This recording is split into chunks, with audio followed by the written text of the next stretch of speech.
Folks, welcome inside the Parisi Palace, high above 2919 East Broadway. This is a special live edition of the Jake Feinberg Show, coming to you live on Power Talk. Please go to our website, powertalk.live.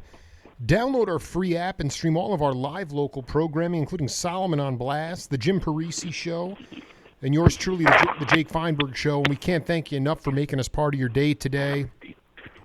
Without further ado, I'd like to bring in another cat who was absolutely essential in developing the subculture underground Bay Area sound with the use of keyboards, mixing a whole conglomeration of jazz and funk and blues along with R&B and soul in the band that culminated in Cold Blood. Looking forward to getting down.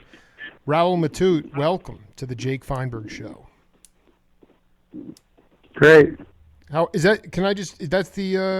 That's how you pronounce your last name, right? Matute. Matute. Raul Matute. Welcome to the Jake Feinberg Show. Thank you. It's great to be here. You know, can you just talk a little bit, Raul, about how you developed your time feel? I love talking to your generation. At 38 years old, I'm not a musician, but there are books out there, notations of this sitar lick and this Elvin Jones solo. And so many of you guys were not just self-taught, but you developed your time feel on the bandstand. And I just wanted you to talk about your earliest evolution in your time feel. Well, I came from actually a classical background. I took up piano and percussion when I was in the third grade, and kept that up for from 6 or 10 years. And I'll never forget the neighborhood kids coming out to the house and saying, "Hey, can Raul come out and play baseball?" And my mom would say always, 30 minutes before school and 30 minutes after school for practice. So I had a classical music background, and I went to San Francisco State to learn my skills as far as orchestration and the craft of being a musician. But I was weaned on in Los Angeles area of Ray Charles and the big band of Gerald Wilson, Neil Hefti, Count Basie charts. So having a big band feel, and that was what I love hearing. And then Miles Davis with Gil Evans. That was really the essence of my. But at the same time, I'd turn right around and do some blues. And coming into San Francisco with the funk thing, that's really when I got into James Brown and Marvin Gaye. Marvin Gaye was. They always ask in different genres in school. But yes, when I was in high school and reading big band charts like Glenn, I've actually led a band back in the high school. But at that time, you would read the music, you would read the charts, and you'd read the piano charts. And for Glenn Miller music or whatever the type of music we were playing. And that's when it kind of clicked in my head, wait a minute, I'm playing this blop, blop, blop, and it says, and right below it says G minor 7. Then it says C7. And then it says F major 7 to a D7. And I said, wait a minute, I don't have to read this blop, blop, blop, the actual music when I know if they just put the chord progressions on a sheet of paper, I can start with that. And I actually studied with a beautiful man named Dick Grove, who was an arranger and had his own big bands here in L.A. Oh, wait a minute. And Gerald Wilson. Dick Grove.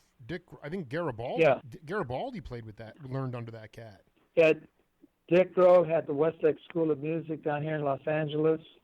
And actually at the same time, Tom Scott, he'd have rehearsals down at the Union, and I'd come down there as Dick's guest, but also Paul Horn was playing alto in the band, and Tom Scott was sitting next to it. And so, like, you had the master with the student side by side at these rehearsals, and that's where I met Tom Scott, really.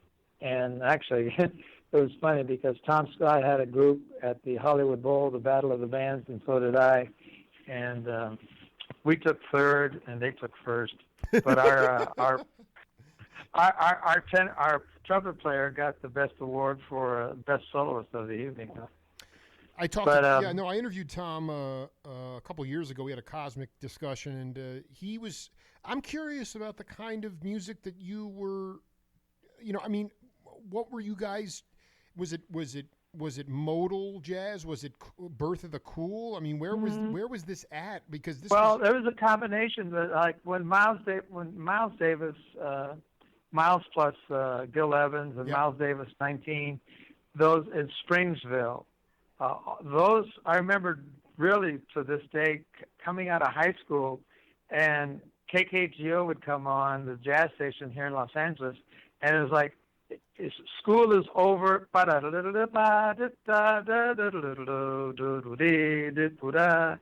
and that was like all of us who were in the band said, yeah, listen to that.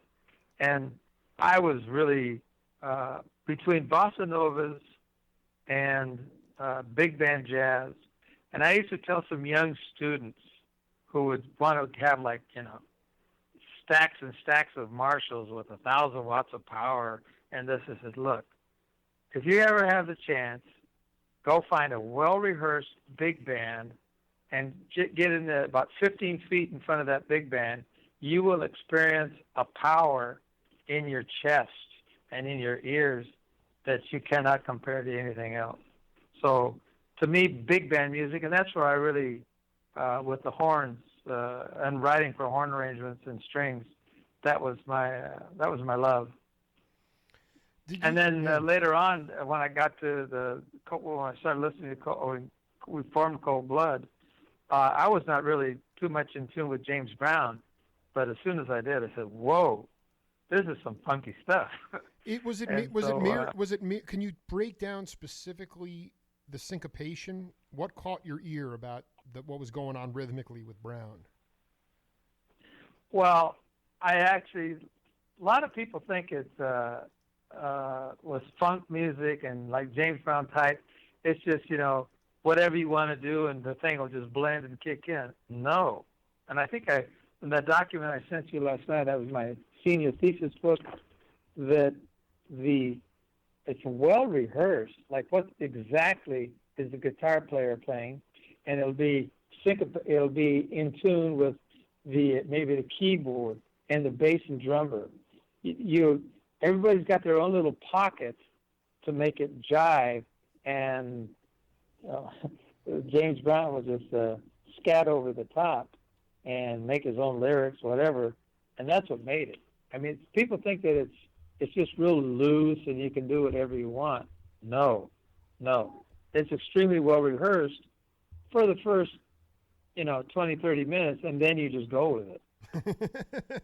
No, I mean, I've talked to enough cats, Wesley, Harvey Mason, Stubblefield, Jabo. I've interviewed all those cats, and to a man, I mean, essentially they'd be cooking the groove for 15, 20 minutes. And once they got humming there, then Brown would come in and just kind of just riff, off the top. Right. Yeah, go ahead. Well, David Garibaldi, who I love, and when he had the back over there by Yoshi's, when we did a lot of gigs together, and we did the Lights Out session with Tower Power and Cold Blood, he used an expression that I never forget. It's called hypnotic groove. You get that,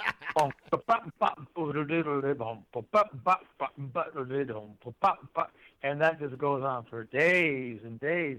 So you can't, unless you're deaf or have no feeling whatsoever, you cannot help but tap your toes and get up and want to move with that. So when you have this hypnotic groove as a bass, and it just keeps repetition and repeating, you could put a screaming elephant over the top. You could put whatever you want over the top of that, and it's gonna be fine. Talking to Raul Matute right now on the Jake Feinberg Show. So when was the first time that you started to just play grooves? I mean, what kind of percussion were you doing?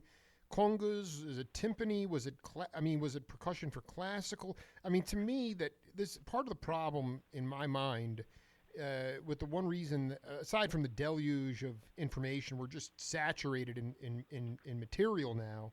But one of the things is that when the drum machine came along, cats after that started to try to emulate a machine.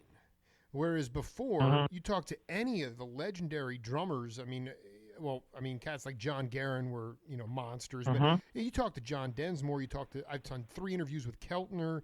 You talk to all these guys that are quote unquote studio musicians. Those guys were all getting off on real human beings. It could have been Philly Joe. It could have been Art Blakey. It could have been Elvis. Right. Okay. So the idea here is like, how much of that hypnotic groove actually had to do with humanity playing the music? 100%. And when the drum machines came out, unless as they do nowadays with all the technology, you can put a little loop or you can make a fill, you can do that. But I know Sly, and I still have my old drum machine. Sly used that on a lot of his stuff, where it would just create a real basic raw format. But the drum machine, in my opinion, you took that takes the human part of it.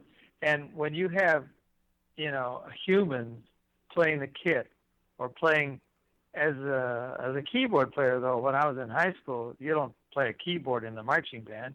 So I used timpanis, snare drum, bass drum, and in one parade, they actually hooked up about 4 timpanis and drove it. It was like I was like the timpani on the charioteers walking down on Torrance Boulevard.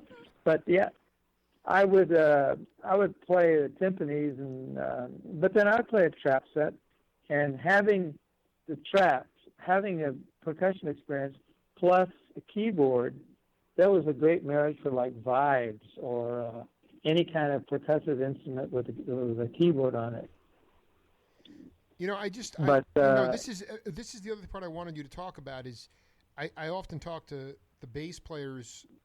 Rhythm sections are the key, as you know. Yes. And Yes. I wanted to know, from your point of view as a keyboardist in Cold Blood, how you used to sync up with the bass drum. How did you try to avoid when the drummer hit the bass drum?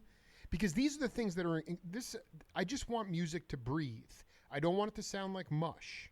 I'm not a musician. Right. But I want to know how you synced, how you locked in with the drum and bass, and if you tried to consciously figure out where the bass drum beat was, and if you just talk about that evolution in Raul's career. No, that's and actually is a kind of a very good, and is actually a sticking point, because Sandy was a beautiful drummer, but he was a little too busy, and with a bass player. And on some of our in the studio, I'd say, look, play just the bass track and the drum and the bass drum track, and it would sound like machine gun fire. It was not coordinated at all.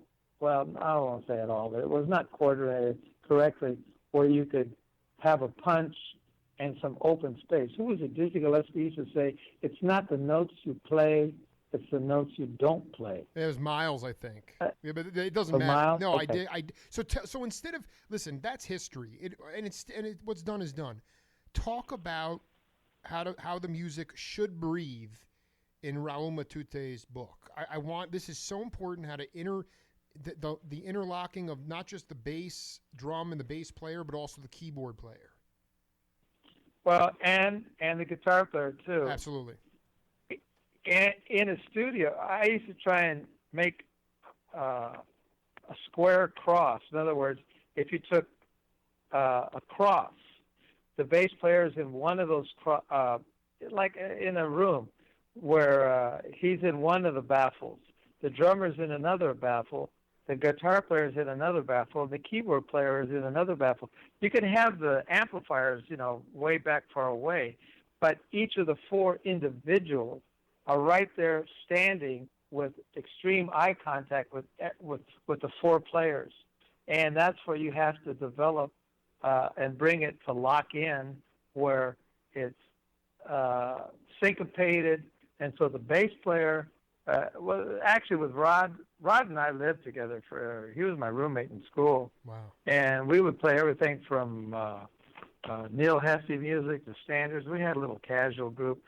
And it got to the point with playing with Rod, we didn't have to read we didn't have to have music in front of us. We would just look at each other and know where to go, which direction we were going in, not only rhythmically but harmonically as well. So you've got to have that visual sight on in a studio where each one is locked into the other, and through the headphones you can hear that it's not going to be too busy. You got to make it simple, but enough funk to make it pop. So, I mean, we talked about you were riffing a little bit on Sandy McKee, but can you talk about what Gaylord Birch brought from as a trap section? Oh, Gaylord! Oh my God! Break it down. That's probably what he was. Probably he was the best drummer that I have ever worked with. Why? And he was the master of funk. And I just read the thing that was out the other day. And also I'd make comments. Mike Clark said that. Yeah, go ahead. Mike Clark. Yeah. And David Garibaldi. Some comments that I wrote in on one of these things is that David Garibaldi and Gaylord Birch were the masters of funk that made that whole sound in the Bay Area. And Gaylord could make things pop, but he could keep it. He had the expertise of switching from channel A to channel B to channel C. He could go in either direction, but when the funk was his groove, and it didn't matter. I bought a set of drums just so we didn't have to lug stuff here and there and just make it more convenient for him. It was a set of those fives drums. They were kind of like I don't know, plastic or something. Sure. But he could make a bad set of drums sound great. No, really, and that's the ones we use in the studio. I think on the Lydia album. Yeah. Yeah. Well, listen, for the audience out there listening worldwide, I want to put in a piece of music here, and then we'll come back and break it down. Okay. All right.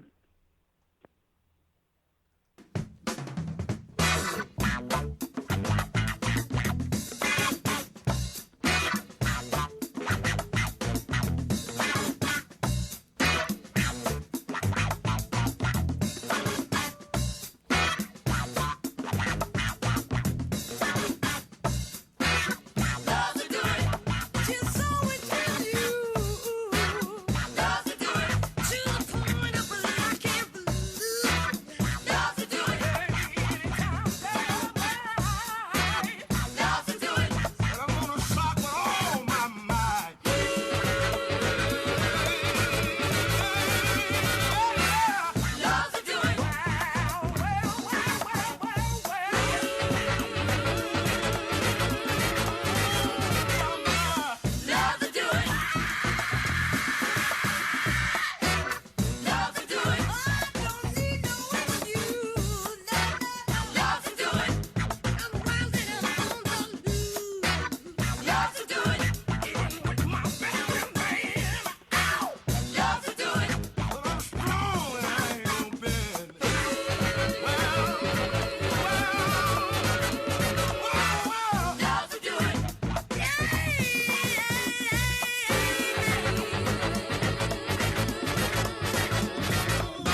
All right, Mr. Matute, what do you got for us?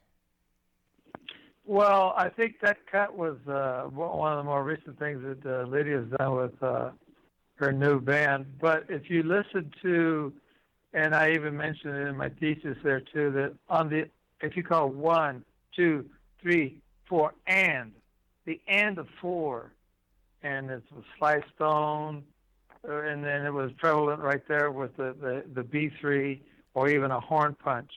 That's what brings the syncopation, the funkness to an arrangement. Is 1, 2, 3, 4, pop.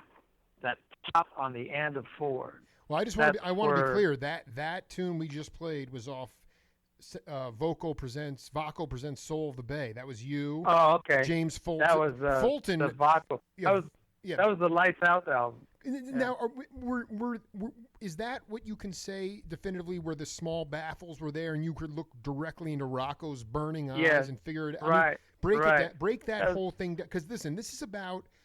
You have to communicate non-verbally with other cats in order to increase vocabulary in music. So please break down how you guys did that. To me, there was no more there were tremendous regional hotbeds, but no more so than the Oakland Bay area. So break that down. Well, like I said, if you make a cross there, and then each player is in one of those 4 segments of the cross, and those players are drummer, bass, keyboard, guitar. So with the guitar and bass, you can actually put the amps back. But visually, you're looking at each other and listening through the headset. And you'll see on that tune, too, is you'll hear Rocco go, bump, bump, bump, bump, bump. And he plays that throughout. But then if there's another section where we call it the B section or the C section, they'll go into they'll go to a different pattern. But you repeat that, and you repeat that. And so when the horns or the vocals will punch it, it's what makes it a good piece of work, actually, because the rhythm section is making the bass underline. And there's something that's kind of true. The human ear and just to the general public can only hear 2 lines at the same time. You know, if you start throwing too much in there, it's going to sound way too busy. But with the visual cross of drummer, bass, keyboard, guitar, having a visual sight of what's going on, and through the headphones, but you've created that established pattern, and you rehearse it, maybe just for whatever, 2 or 3 minutes. That's going to be the second. Then okay, well, in the B section, what are we going to do? And then the final out course, what are we going to do? So. It's not just haphazardly put together. No, absolutely not. And talking to this is important to me because one of the areas there was so much crossover of people playing at that time, the late '60s in the Bay Area in Oakland. Were you part of the contingent? I look at the horn sections on Cold Blood with Skip Mesquite and. All these cats. Right. Mick Gillette. Thank you. Rest in peace. And then there's, did you go down to the on Broadway and ever play with the Reality Sandwich? I mean, Mike Clark and Paul Jackson were in that band before they joined Herbie. Garibaldi used to go down there. This guy, Dean Chaperlees was on drums. I mean, it was just this melting pot. He had I think he had like a tire, a chain on one of his drums. I mean, this is where the organic spontaneity, this is where it was birthed. And I want to know where Raul Matute was at this time. Maybe you were Jackson Sutter. I don't know. You tell me. Well, no, I was overdone on at Caesars listening to Latin salsa Latin music up there in North Beach. Oh my God, Caesars! Where was Caesars? Where was this place? Oh, Caesars! If you wanted to learn about Latin jazz, and especially if you're a horn player, going and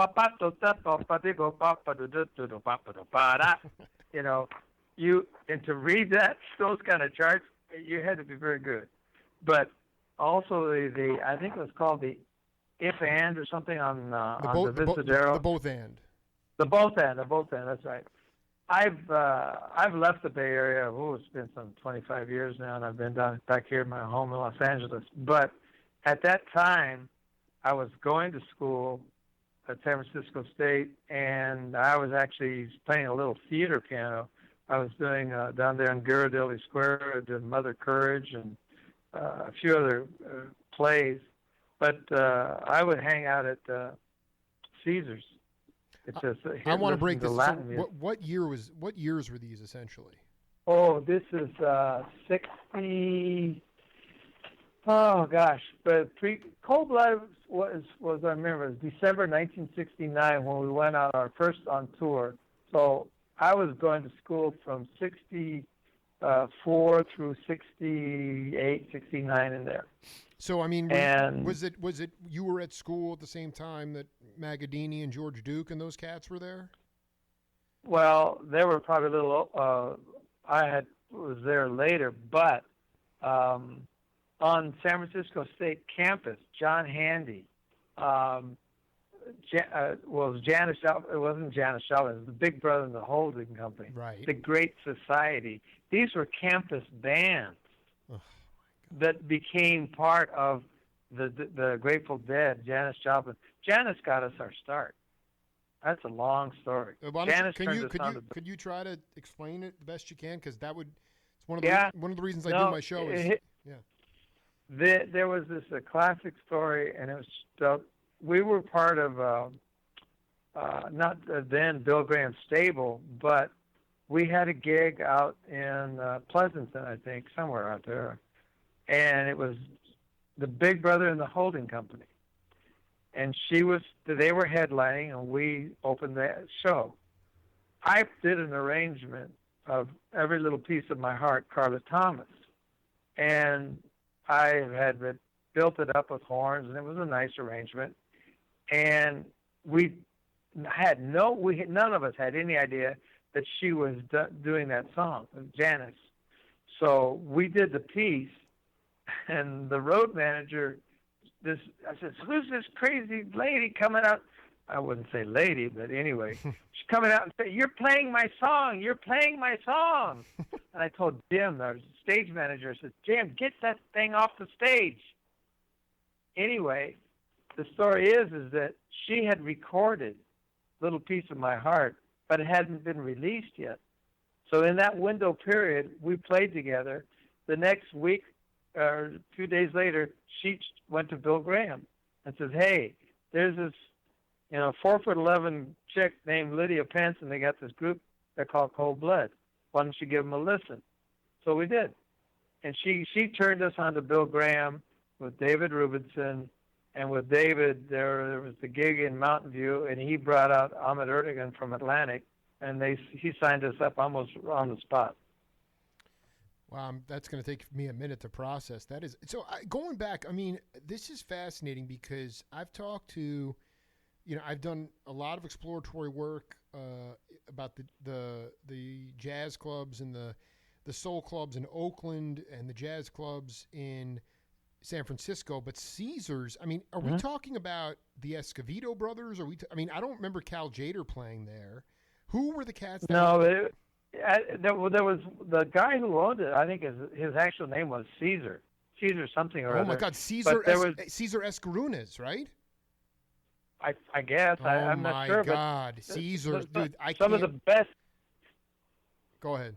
No, I want to know who. I want to know who the badasses were that were coming in there to play, because Caesar Escarunas did a very mercurial album with cats like with Merle Saunders and Hadley Callum. Those guys were obsessed with Latin music. So who were you checking out in there? Well, the tenor players would have been like Hadley. Eventually, Mel Martin and I became great friends. Unbelievable. We went to school together. Wow. Yeah. Mel Martin and I actually lived in the dorms together at the San Francisco State. And he used to, as a musician, it was hard to practice your acts.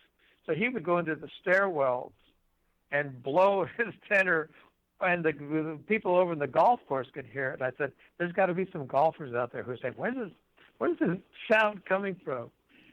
But as I used to say, I always wanted to own an apartment building in San Francisco where it was required to play music from 10 p.m. till 6 a.m. in the morning. I mean, can you like was Armando Peraza there? Was Willie Bobo there? I mean, who were the cats that were playing at Caesars? I mean, there's no way that you would not be I mean, because Jader would play the both and or the Black Hawk. Yeah. You know, I mean and the Black Hawk. Yeah, the Black Hawk is where your heavyweights would come in. The Jazz. Tony Williams. Yeah. Right, but this, I mean, so Caesars was located where, in the Tenderloin? Where exactly was it? No. Caesars was over there on in North Beach, in the Italian section up there, wow. Near the Caps Corner area. But it was for local musicians. But that's where, if you wanted to hear some good Latin music, that's where you went. And yeah. That's sort of that's a new thing I'm trying to write for right now, is the salsa. In modern times, right now, you're writing for salsa music. Yes. Yeah. Interesting. Right. Interesting. Right. Interesting. I just wanted to ask you about your concept of, just when you get out on tour, especially when you first started. I mean, you guys were a tight funk R&B unit, Cold Blood, with horns. But I want your philosophy, the Raul Matute philosophy, on the idea of never playing the same song once. Never playing the same song once. In other words, it changes every time. It goes through a metamorphosis where it changes every time. Well, and then to further it is the idea: isn't that the way? Is that a way that you kept yourself stimulated? Because all the cats. Yes. I mean, you weren't the Grateful Dead, but I still want your philosophy on that concept of, never playing the same song once. Well, the other part of it, being a tight group, is, and this goes to thousands of working musicians and young musicians throughout wherever, the world or the United States, playing the small clubs, end after end after end, is what makes you tight. You don't get tight by just getting 6-7 guys together and rehearsing for 4 hours and then go out and record it. No, doing club work is what brings the tightness. Where the like I said with Rod, you can just look at the other person and know what direction to go. That tightness is what you capture out on the road, and you capture a tight sound. And as you go out on tour, months, years, and you're playing the same piece of material, it changes. It's just like playing theater work. You can guarantee on opening night the music is going to be one thing, but 3 or 4 months later the music is going to change tremendously, because the musicians, they get bored. Right. You got to change. They're going to change things around to stimulate yourself as to how be creative, but just out of sheer boredom sometimes. So the same thing will happen out on the road, where not so much, melodic key changes, but rhythmically, stops and starts, ebb and flows as far as time. Yeah. I just, to me, this is about like, the other thing is that, I mean, here you are, getting turned on to James Brown. You were already steeped in Neil Hefti and Gil Evans, sophisticated. Did you know the keyboardist Tommy Koster? Yes. Okay. So, yes. As a matter of fact, I just saw a picture of him in Facebook yesterday. Yeah, and that was my post, because I anytime I really want, I transcribe all these interviews, but sometimes my brain doesn't want to do it, so I have to put on somebody who has a meditative voice, and his voice is like. No, a lot of people don't know that Tom was a co-writer on Europa. Tom was, tell me, are you, he wrote him and Ndugu were in writing songs. Yeah. But no, he talked about when he first got to San Francisco, he was playing an instrument called an organo at and he took over at a strip joint, go-go dancer club for, I believe it was Buddy Montgomery, Did you play jazz gigs? Any jazz gigs with funky little? I don't know. I just talked to John Tropea, and he said that I forget who he was. Now it escaped me who the pianist he was talking about. But it's just the idea that you could literally, any dog du jour, you had any kind of small piano or out of tune, you'd bang it back into tune. But did you play some of those gigs, and if so, where? Well, theater piano, and then with Rod and a drummer named Roger Dowd and a alto player, we had a little quartet, a jazz quartet, where we would go out and play casuals and gigs like that. But did you play at the Haight Levels? Did you go in and play those kinds of places? No, not really. Just social kind of gigs, and I was kind of developed in school. But what I did, I took my classical background, and Smith Dobson he was my soul brother at the San Francisco State. He and I would both play these. How would you call it? A professional musician gig where they would have an act would come into town, and it might be a theater act, and there'd be a show that would last for 2 or 3 months, and you would do those kind of gigs. Well, sure. That's how. Carl Burnett, Charlie Brown would go on Broadway down there, and they'd play.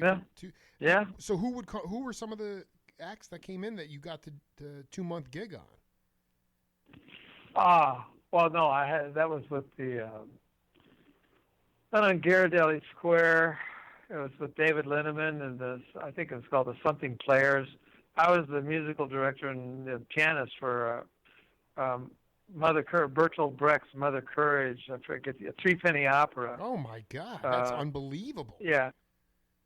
So I was doing solo piano. Then on opening night, I'd bring in 3 or 4 other guys just to augment it do a nice little production for opening night. Wait, Ellicott was playing upright or electric?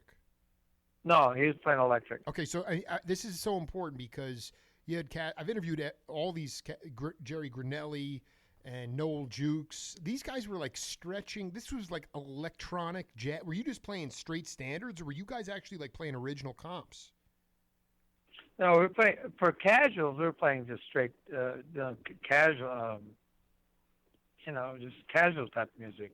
But then I would write some stuff either for the theater gigs, and then even Bill Champlin and I and Rob Moitosa played a few standards. And what I loved about doing that, except Rob didn't play, with Bill and Jeff Palmer, we would switch instrument.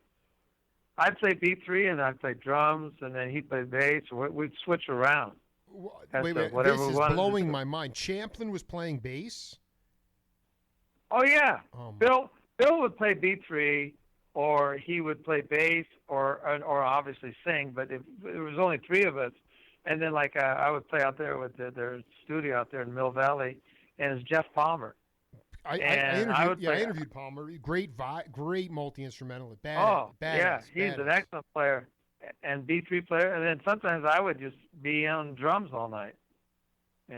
This is ridiculous. Where are the tapes of this stuff?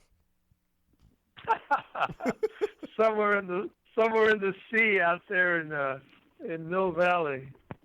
Yeah, I mean that speaks to the idea of the elasticity of not just being able to play multi-instruments, but actually playing. So wait, just before we move on, you were that was when you guys were switching instruments. You were playing like all blues, or were you playing totally? No, we played mostly blues or something that was just not too complicated, so we didn't have to. We weren't reading charts, as I recall. Right, but I mean, it was. What I guess what I'm trying to get at, was it straight ahead jazz, or was it funk, more a blending, or more funk? No, more funk oriented. Oh, this is I got to talk to Champlin about this. This is unbelievable. Tell him Raul says hello. I will, man. I mean, listen, I am very. I never grew up in this time. I've barely met any of the cats. I've done 700 interviews. I found my voice here in Tucson as you're just becoming aware of my program because I disseminate a lot of the stories through Facebook. But, this is the most cosmic collection of people that I have ever met in my life, that I've ever connected with in my life. And I just wanted you to talk a little bit about your concept of love and how much love was responsible for developing the community and the music that came out of the Bay Area community. Well, then Terry Haggerty was part of that whole thing too. Well, Terry's my Terry Haggerty and we were good friends. Mel Martin, Bennett Friedman, John Handy, Smith Dobson, Pat O'Hara, trombone, rest in peace. We were all at San Francisco State in the music department, and this was during the riots at San Francisco with S.I. Hayakawa. This was a turbulent year with the Vietnam War. When you get a chance, read especially chapter 1 of the thesis I sent you. I will. It really gives you an idea of what was brewing at the time in San Francisco and how the musicians really took that gas of the fire and made it into whatever it was going to be. The East Bay, Oakland funk stuff. I played gigs with the Joy of Cooking, Van Morrison. We all just sort of melted in this pot and could very nicely say, "Hey, come over here and can you help me out with this?" And sure, no problem, no egos, and that's what I love. Etta James. I ended up playing the Monterey Jazz Festival with Etta James. That's unbelievable.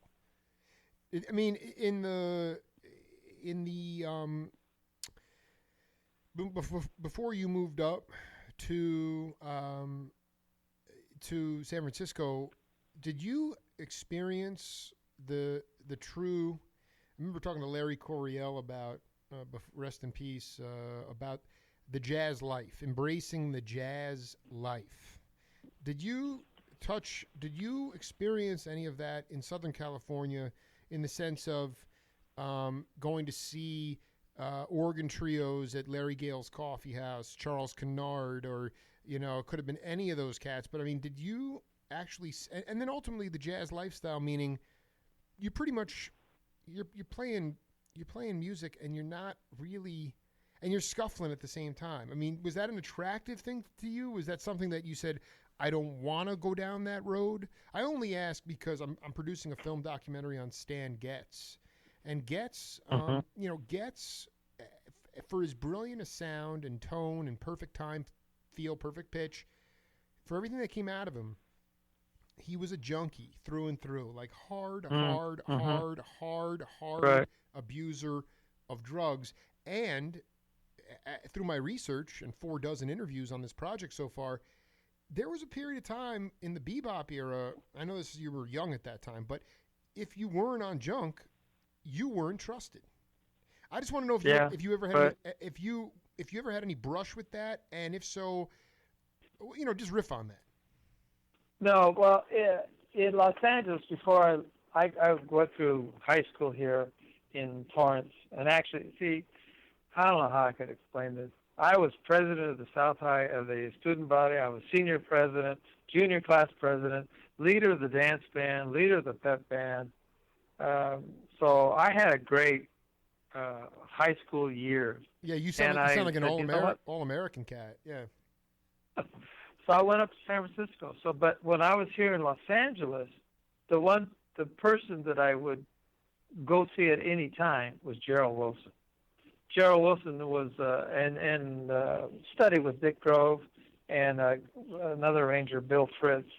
But listening to that music and going to the Shrine Auditorium every Christmas with a nice, beautiful date, and hearing Ray Charles, the Ray Charles Orchestra, with a big band playing Quincy Jones arrangements. And that's what I'm talking about, being 15, 20 feet in front of a big band like that. It knocked your socks off. When I went up to San Francisco, I want to stay with Gerald Wilson for a minute because people talk about I just got off the phone with John Tropea, and it was validated by another guitar, David Spinoza. The idea that you'd see Stan Kenton's big band. They're referring to like going to see in a club in Toledo, and on the same bill it was like Stan Kenton, and it was like these bombastic horns and very loud, brash, and then Basie would come on, and it would be this funky blues jazz tune, and the person the drummer was following for rhythm was Freddie Green, the guitarist. Mm-hmm. Was that something that was going on in the Wilson band that you were getting off on, the rhythm, the guitar rhythm? Well, there was Mel Lewis would play drums on it now and then. Jack Wilson was the keyboard player. But more than anything, it was the sectional arrangements of Gerald that he had, his albums that he released.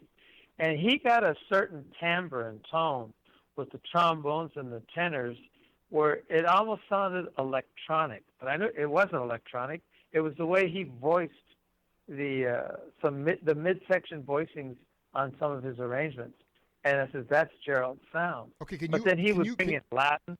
Can you point to a specific album, or was it only in the Latin? This is so scintillating to me because Roy Ayers was on Vibes at that time too in his band. Yes, yeah, Roy Ayers, Richard Groove Holmes. I have the albums at home, but there was Blues for Yanya.